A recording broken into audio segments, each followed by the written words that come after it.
The theme song for the TV show Orange is the New Black has a lyric in it. And every time I hear the song, or every time that song continues to play in my head as an earworm that I can't get rid of no matter how hard I try, there's a certain lyric. That certain lyric speaks to me in a really powerful way. I want to begin our conversation this morning by sharing it with you. Think of all the roads. Think of all their crossings. Taking steps is easy. Standing still is hard. Every time I hear or think about those lyrics, I recognize how true they can be for all of us as we journey through life. Think about all those roads that you've taken in the past. All those paths that you've followed, all those journeys that have occurred, all the roads that you've crossed, all the steps that you've taken. Think about what it's taken for you to get here. Now, think about all the things that are yet to come. The things that you have to do, the things that must get done. Think about the things that you want to do. The things that you're looking forward to doing. Think about all those paths and roads that have yet to come and yet to be crossed, and think about what it's going to take to get there. And as you think about those things in the past and those roads in the future, one of the things that ties them all together is usually to get down them, we've got to take some steps, right? And often, taking steps in life is a lot easier than just standing still. And this is what I mean by that. Think about those moments in your life where you're kind of backed up against the wall and there's stresses and anxieties and worries and situations and decisions that have to be made. In those moments in particular, the temptation to get moving is often so overwhelming we can't stand the thought of standing still. Because taking steps is often easier than just staying in place, even if just for a moment. In the lesson that we're going to receive today from the life of Moses and the journey and the narrative of the people of Israel, there's going to be a lesson for us to learn about when it's time to stand still and what can happen when we do so. But in order to get there, we need to recall where the story has taken us. So far, the story of Moses and the people of Israel has had a lot of journeys, a lot of paths being followed, a lot of roads being crossed, a lot of steps being taken, and now they are finally at that place where Pharaoh has decided to let them go. The 10 plagues have come and gone, and Pharaoh issues a decree that the Israelites are allowed to leave Egypt and leave slavery and head on into that wilderness. And once that decree is given, the people begin to move quickly because the time for standing still is not now. They've got to get out because Pharaoh, if you've been following along the story, he has a tendency of changing his mind. They've got to get out, and they've got to get out in a hurry. We're told in Scripture that they got out of Egypt so quickly that the dough that they would make each day to bake as leavened bread that they would enjoy for their meals and that would give them strength through the day, that dough did not have time to rise. They just grabbed it in whatever containers and forms it was, and they carried that unrisen dough with them as they escaped out of Egypt. Now, when they got to their first camp, when they made their first camp, which wasn't too far outside of Egypt, they baked that bread. But because it hadn't risen, it was an unleavened bread. It wasn't a big puffy loaf. It was flat. And even to this day, when we eat or see unleavened or flattened bread, we can remember the hurried pace at which the people of God fled their bondage in Egypt so that they could find freedom. Now, that first camp, it didn't last long because this was just a moment for them to get a little rest, a little food, a little sustenance so they could continue the journey because, again, they were escaping here. Now, to help them on their way, God sent a pillar of cloud that would lead them by night. And at night, that would lead them by day. And at night, God sent a pillar of flame. Notice that there was a pillar of cloud by day and a pillar of flame by night. There was no rest, either night or day. God was leading the people 24 hours a day in getting away. This was not the time to stand still. They had to move, and they had to keep moving quickly. Day and night they moved with the Spirit of the Lord leading them in cloud and fire. As they made their way out of Egypt, back in Egypt, guess what happens? Pharaoh changes his mind. His heart hardens once again, and he is determined that he is going to go get the Israelites. And so he gathers up his entire army, made up of over 600 chariots. This is one of the most powerful, feared, and mighty armies in all of history to this point. And they have set about as their mission to track down these escaped slaves. As the Israelites are following that cloud one day, it leads them to the Red Sea. And as they come to the banks of the Red Sea, they see it as an obstacle that is not easily going to be overcome. But the cloud's before them, and they know that they're called to go that way, but they're not sure what that's going to look like. So they can't go that way right now, and they turn around and they look from the direction from which they've come, and they see the cloud of dust begin to rise from the wheels of the chariots that are pressing in on them. If there was ever a moment where the Israelites could not possibly stand still, this is one of those moments because they needed to get away. I want you to join the Israelites on the shore of the Red Sea right now and to consider this for just a moment. They've left their homes. They've left everything they've ever had. They are carrying with them the most important possessions, and by most important possessions, I mean each other. Fathers, mothers, daughters, sons, grandparents, aunts, uncles, neighbors, the people who have shared the journey with them, the most precious people in their lives. They've all gathered, and they are now confronted with a sea on one side, a pressing army on the other, and they have nowhere to go, and their most precious possession, each other, is now at a risk greater than they've ever seen before. Imagine if you were there with your most beloved people and you could not press forward, but you couldn't go back either. As the anxiety began to build, the chariots moving closer, the dust cloud getting bigger, the people began to scurry about, trying desperately to figure out an answer, but there was no answer. They were trapped. They couldn't go anywhere. And what happened is their anxiety becomes anger. And since they have nowhere to point it, they pointed at God and they pointed at Moses, the representative of God, and they yell at him and they say, "Why did you bring us out here? Is it because there weren't enough graves in Egypt? That they didn't have any room to bury us, so you've brought us out in the wilderness where there's plenty of room for us to be buried?" They're just furious. They can't believe that this is happening. For a moment, they thought they might get away. And yet here they are, stuck. Can't go forward and they can't go back. In that moment, Moses speaks to the people, and this is what he says. "Do not be afraid. Stand firm and see the deliverance that the Lord will accomplish for you today. For the Egyptians whom you see today, you shall never see again. The Lord will fight for you, and you have only to keep still." Now, I don't know where you would be in that moment, but I can tell you that I'm not so sure I would find these words to be words of comfort. Because this is precisely the moment that I'm struggling to stand still the most. It's not that I don't want to believe and trust, but this is one of those dire circumstances where you're really backed up against the wall, and standing still is its most difficult. I need to tell you, I don't stand still well. I don't stand still as a matter of course. I'm an active person. I like to be in motion, but I particularly don't stand still well when the world is pressing in on me.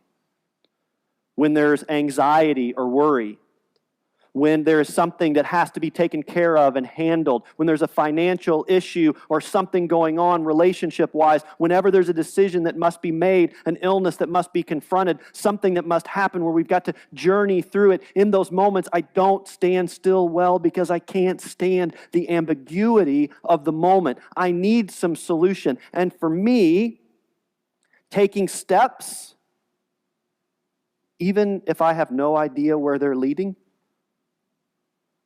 for me, taking steps is easy. Standing still, really hard. Have you ever been there? Have you ever been in that place where it just feels like something's going on? There's something in your life that you want to get through. You want to get to the other side of that journey. You're worried, you're afraid, you're anxious. You don't know how you're going to get there. It's the kind of thing that you're thinking about all the time, even at 2 o'clock in the morning when there is literally nothing you can do about it. But now you can't sleep because you got to figure out how to get it done. What are your steps going to be? Have you ever been there? If you've been there, you know how hard it is. There's been times in my life where I've been there and I've done some leaping before I've done some looking. There's been some times where while taking steps was easy, I took some steps that in hindsight I wished I'd never taken. Have you ever done that? Made a decision, a yes or a no. Said something or didn't say something. Wrote an email and then sent it. And then woke up the next morning and thought, oh wow. Wished I'd waited a night before I sent that.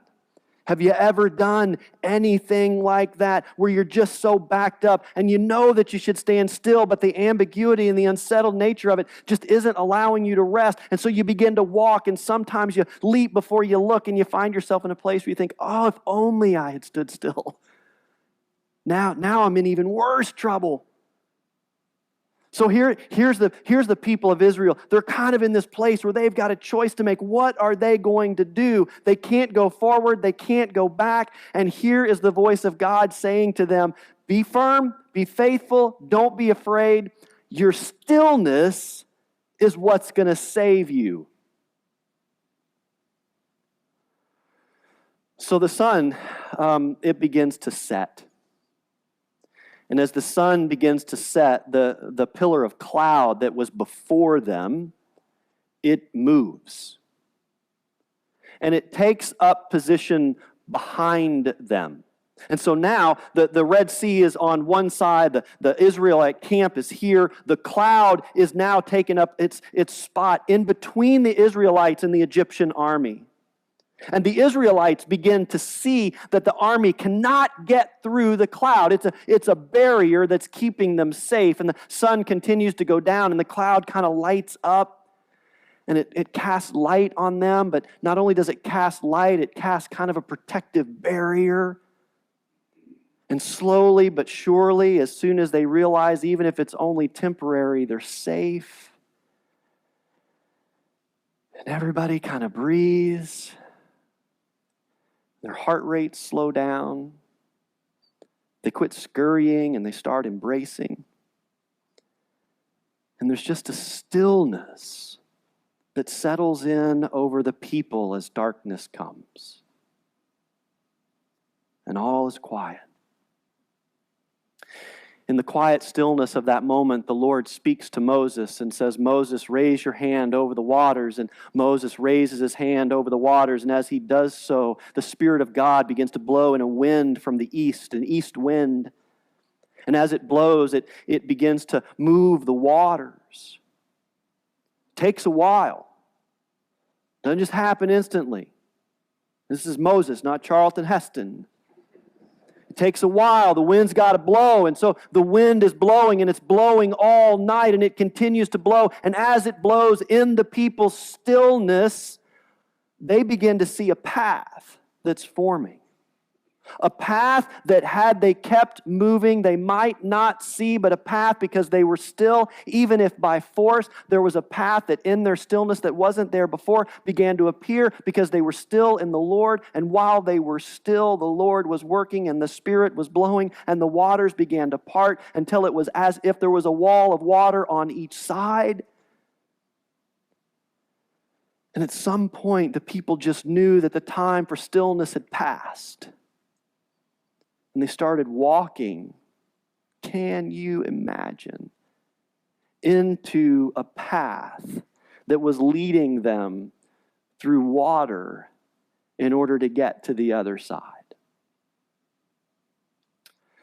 As the sun begins to come up, the Israelites have continued their journey across the water, and as they start to come out of the water, the Egyptians are coming close behind them. They've broken through the cloud. They're confused. They're trying to figure out what's happening, but they see the path, and they charge headlong into the path. And as they do so, the ground that's underneath the chariot wheels begins to clog them up, and it's hard for them to move, but they're trying desperately to get there. But the slow pace of it allows the remaining Israelites to get across the water to the other side, and they come out on the opposite shore of the Red Sea.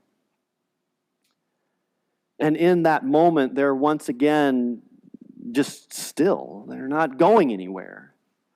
And God tells Moses to take his hand and lift it up, and Moses does. And as he does so, the wind stops blowing, and the water returns over the path.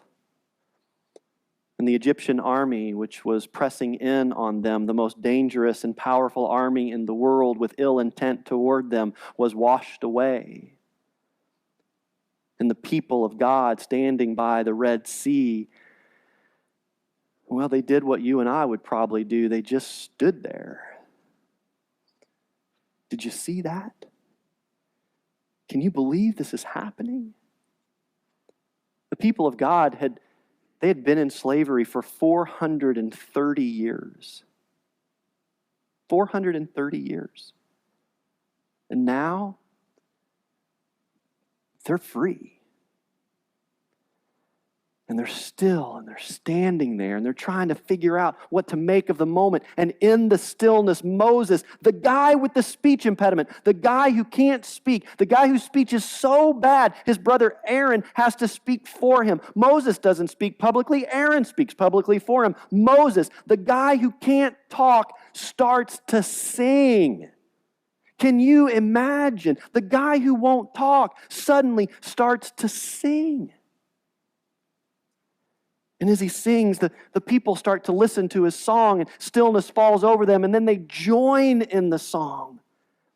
And all the people of Israel are singing this song of praise and hope and joy and thanksgiving and awe and power, and they're singing full-throated with all of their voice. 430 years of kept-in voice coming out full throat. When the song is over, there's a woman named Miriam who grabs a tambourine and she starts to shake it. And some other women grab their tambourines as well, and they start to shake those tambourines, and they start to dance. And the people of God by the shore of the Red Sea, they begin to dance. Because sometimes, just as there is a need and a call to stand still, sometimes after you've stood still and the path is parted and you've journeyed and you've gone through something and you've reached the other side, sometimes when you find freedom and things are that good and you don't know what to do, you can't do anything but dance. And I love this moment. I think it's one of the most beautiful moments in Scripture. These people who have finally, after so long, found a freedom that they had only thought was possible in their wildest dreams is there. God has brought them through, and now they know God's going to continue to lead them forward, and their spirits are so full, they just break out in dance. I so get it.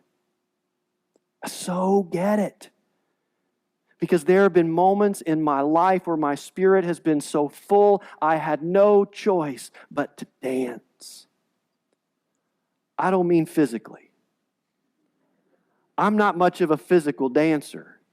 Much to my wife's dismay, I don't like to get out on the dance floor and do that thing. I don't often do it. But I'm telling you, you don't have to move physically in order for your soul to dance. And there have been moments where I've been through it and gotten on the other side, and my soul is so full, I cannot help but dance. I remember moving through high school graduation and feeling that sense of accomplishment. I still remember the dance of my soul on that day. I remember graduating college and the way my soul danced at that commencement service. Graduating seminary, the same thing. I remember working hard to ordination and getting ordained, and my spirit being so full that it danced. I remember walking with loved ones and friends and even myself through times of sickness and worry and fear, and having that stuff resolve itself in a way that helped us to embrace life. And my soul danced. I remember when the adoption came through and our firstborn son was ours. We danced. I remember after years of issues of fertility and struggle, we had a child, a do-it-yourself project. And Graham came into the world, and we never thought that that would happen. And we held him and we danced. I remember my wedding day. My soul was so filled with joy, I literally danced. Right? Have you been there? Have you been in that place where whether you were on a dance floor or not, things are so good that your soul is filled with such joy that you cannot help but dance? Friends, it is important for us to be still at moments and to listen to the voice of God, but inasmuch as it is important to be still after you've gone through it, after you've gotten to the other side of something, after you've been in a place, even if it's a small rejoicing, friends, it is okay to dance, to let your spirit experience the joy of the moment and just dance. And you know what's better than dancing alone? Dancing with someone else. I think sometimes we struggle with this because we've gone through something and something's been really good for us and we want to rejoice, but we're afraid to rejoice because we're afraid that our rejoicing and our dance might break the heart of someone who wishes that they had what we're experiencing. And maybe there's been moments when our hearts have been broken and things aren't going our way, and we see someone else's rejoicing and their dance, and somehow it kind of wounds us. And instead of being rejoice-filled for them, we feel a little bitter and resentful, and we wish it was us. But this is what I've found every single time. When my soul dances and I invite someone else into that, the joy gets bigger. And every time I've joined someone else's celebration, any of those feelings that I might have had about my not having that, they just go away. Because it's hard to be jealous or bitter or angry when you're dancing, isn't it? Have you ever been able to do that? You can't do it. Sometimes it's just so important for us to dance. When I think about these lessons that we're learning from Moses, and I think about this moment is so important for me. It's a moment where we see the people of Israel having no choice but to be still. And for someone like me, for whom taking steps is easy and standing still is hard, I see them in the moments by that water, and I see that stillness, and I hear God saying, have faith, trust in me, it's going to be okay, the Spirit of God moving, and in that moment of stillness, a path appears. Almost every time I've been confronted with a journey where I didn't know where it was going to go or how to confront it, it's only been after silence that the path has appeared, where I've started to see it make sense, and it started to happen for me. And in as much as those moments of silence are important that we take before we start walking, it's equally important when we get to the other side to just let our spirits dance. I don't know where you may be on the journey. I don't know if you're in that place right now where you're finding it hard to stand still and you just want to start walking because it's easier than being in one place. Or whether you're on the other side and some good things are going on. I don't know where you are in the journey, but my prayer for you is that you know this. You are not alone. The Spirit of the Lord is with you, and it always will be with you. And in the stillness of those moments in life, it may just prepare a path for us that we had never seen possible. And when we follow that path and get to the other side, the Spirit of the Lord will be with us when we rejoice and dance.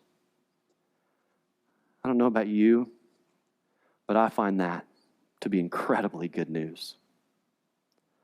Amen.